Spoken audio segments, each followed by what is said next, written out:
तो हेलो बच्चों, hi I Purvi. Welcome to our personal tutor channel. आज हम लोग कक्षा 8 संक्षिप्त बुद्ध चरित्र का दूसरा अध्याय पढ़ रहे हैं, तपोवन प्रवेश।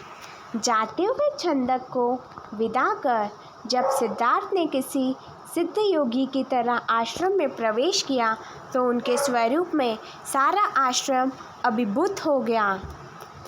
उनके शरीर पर कोई राज चिन्ह नहीं था, फिर भी सभी आश्रमवासियों की दृष्टि उनकी ओर अनायास ही आकृष्ट हो गई। जो किसान अपनी स्त्रियों के साथ खेत की ओर जा रहे थे वे सिद्धार्थ की ओर देखते रह गए।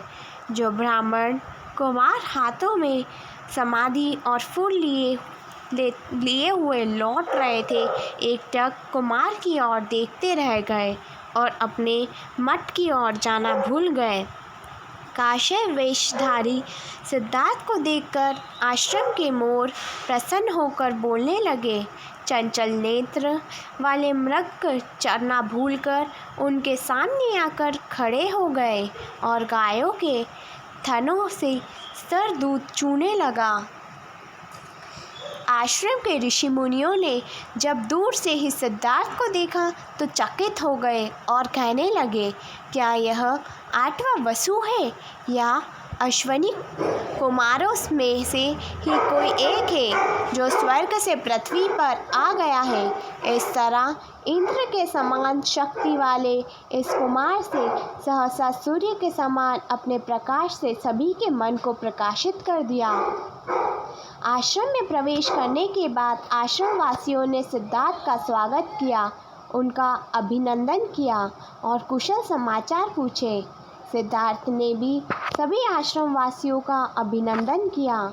मोक्ष चाहने वाले कुमार ने स्वर्ग चाहने वाले आश्रम वासियों के साथ बातचीत की और तपोवन का निरीक्षण किया। उन्होंने आश्रम की सारी गतिविधियों की जानकारी प्राप्त की और तपस्या के विविध रूपों के विषय में चर्चा की। प्रारंभिक परिचय के बाद उन्होंने आश्रम के तपस्वी साधकों से कहा, आज मैं पहली बार आश्रम देख रहा हूँ। मैं यहाँ से नियमों से नितांत अपरिचित हूँ, क्योंकि आप बताइए कि आपका लक्ष्य क्या है, आप क्या कर रहे हैं। तब एक तपस्वी ने उन्हें विभिन्न प्रकार की साधनों के विषय में बताया और उनके फलों की जानकारी भी दी।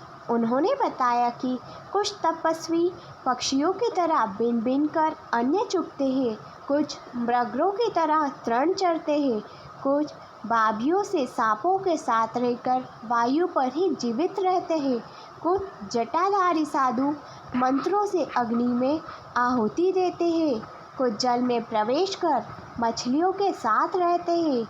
इस तरह विविध प्रकार के कठोर तप बहुत समय तक करने के बाद श्रेष्ठ साधना स्वर्ग प्राप्त करते तथा निकृष्ट साधन पूर्ण धरती पर जन्म लेते हैं। अंत में तपस्वी ने कहा, दुख के मार्ग पर चलने से ही दुख मिल सकता है और सुखी धर्म का मूल्य है। राजकुमार सिद्धार्थ ने तपस्वियों की सारी बातें ध्यान से सुनी, परंतु उन्हें इनकी बातों से संतोष नहीं हुआ। उन्होंने मन ही मन कहा, विविध प्रकार की ये तपस्या दुख रूप ही है और इन तपस्याओं का फल स्वर्ग है, किंतु जब सब कुछ परिवर्तनशील है तब इन आश्रम वासियों का परिश्रम ही स्थायी फल देने वाला नहीं हो सकता। उन्हें लगा कि जैसे कुछ लोग इस लोक में सुख पाने के लिए कष्ट भोगते हैं, वैसे ही ये लोग स्वर्ग में सुख भोगने के लिए कष्ट भोग रहे हैं। यह निंदनीय तो नहीं है, परंतु बुद्धिमानों को कुछ ऐसा करना चाहिए कि फिर करने के लिए कुछ ना बचे। राजकुमार ने आगे सोचा, यदि इस लोक में शरीर पीड़ा सहना धर्म है तो निश्चय ही शरीर के सुख को अधर्म कहना चाहिए। उन्हें लगा, यह शरीर तो मन के अधीन है, मन के अनुसार ही यह कर्मों में प्रवृत्त है और उससे निवृत्त होता है। अतः मन का दमन करना ही उचित होगा। इस तरह विचार करते करते शाम हो गई। फिर धीरे धीरे उन्होंने उस वन में प्रवेश किया जहाँ यज्ञ का धुआं फैला हुआ था। अग्निहोत्र की पूर्णाहुति दी जा रही थी। ऋषिगण एकत्रित थे।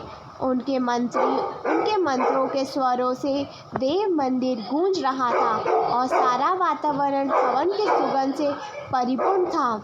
राजकुमार सिद्धार्थ ने इस आश्रम में कई दिन बिताए। उन्होंने यहाँ पर चल रही सारी तप विधियों का गहन अध्ययन और परीक्षण किया, किंतु उन्हें इस तप विधियों से संतोष नहीं मिला। अतः एक दिन उन्होंने इस तपोवन को छोड़ देने का निश्चय किया। कुछ ही दिनों में राजकुमार सिद्धार्थ के रूप, व्यवहार और विचारों से उस तपोभूमि के साथ निवासी ऐसे प्रभावित हो गए थे कि जब वे आश्रम से जाने लगे तो सभी उनके पीछे पीछे चलने लगे। जब सिद्धार्थ ने देखा कि सभी आश्रमवासी उनके पीछे पीछे चले जा रहे हैं तो वे रुके और एक सुंदर वृक्ष के नीचे बैठ गए। सारे आश्रमवासी उन्हें घेर कर खड़े हो गए। उनमें से एक वृद्ध साधु ने बड़े आदर के साथ उनसे कहा, हे तात, आपके आने से यह आश्रम भरा भरा सा लगने लगा और अब आपके जाने से यह सूना सूना सा होता जा रहा है, इसलिए आप इसे ना छोड़ें। यह निकट ही ब्रह्मर्षियों, राजर्षियों और देवर्षियों द्वारा सवेत हिमालय है। चारों ओर पर्वत तीर्थ स्थान है। क्या आपने इस आश्रम में किसी को नकारा या संकुचित विचार वाला देखा है, किसी को अपवित्र देखा है, जिसके कारण आप यहाँ रहना नहीं चाहते? आपको जब तक अच्छा लगे तब तक आप यहीं रहे। ये तपस्वी अपनी तपस्या में आपको सहायक बनना चाहते हैं। आपके यहाँ रहने से इन सब का अभ्युदय होगा। उस वृद्ध तपस्वी के विनय वचनों को सुनकर राजकुमार ने कहा, हे तपोधन, आप सबने मेरे प्रति ऐसे भाव व्यक्त करके मुझे जो स्नेह और आदर दिया है उससे मैं अभिभूषा हो गया हूँ।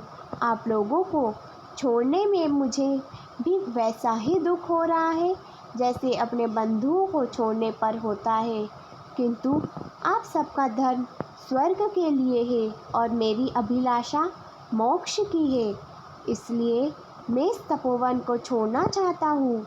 यहाँ के प्रति मेरे मन में न अरुचि है और ना ही मैंने यहाँ कोई अपकार दुराचार देखा है। आप महर्षि सदस्य हैं, पूर्व युग के अनुरूप धर्म में प्रतिष्ठित है, परंतु इसमें मेरी कोई रुचि नहीं है, इसलिए मैं यहाँ से जा रहा हूँ। इस तरह तपस्वी कुमार के मनोहर अर्थयुक्त और स्निग्ध वचन सुनकर सभी अत्यंत संतुष्ट हुए। तभी उनके बीच में एक भस्म लगाए तपस्वी बोला, हे प्राज्ञ, आपका निश्चय सचमुच ही प्रशंसनीय है। आपने युवावस्था में ही जन्मगत दोषों को देख लिया है, इसलिए आपने स्वर्ग का नहीं अपितु अपवर्ग मोक्ष का मार्ग चुना है। आप निश्चित ही विचारवान हैं। यदि आपका यही निर्णय है तो आप शीघ्र ही विद्यकोश नामक स्थान पर जाइए। वहाँ अराड मुनि निवास करते हैं। आप उनसे तप ज्ञान सुनिए और यदि आपको रुचिकर लगे तो स्वीकार कीजिए, परंतु आपको देखकर मुझे लग रहा है कि आप में जो अगाध गंभीरता है, जो तेज है तथा जो लक्षण है, उनके कारण आप स्वयं उस पद को प्राप्त करेंगे जो पहले किसी अन्य ऋषि महर्षि ने प्राप्त नहीं किया है। यह सुनकर राजकुमार ने सबको नमस्कार किया। सभी आश्रमवासी तपस्वियों ने विधिवत उन्हें प्रणाम किया। फिर राजकुमार आश्रम से बाहर निकल आए और आश्रमवासी धीरे धीरे लौट गए। धन्यवाद।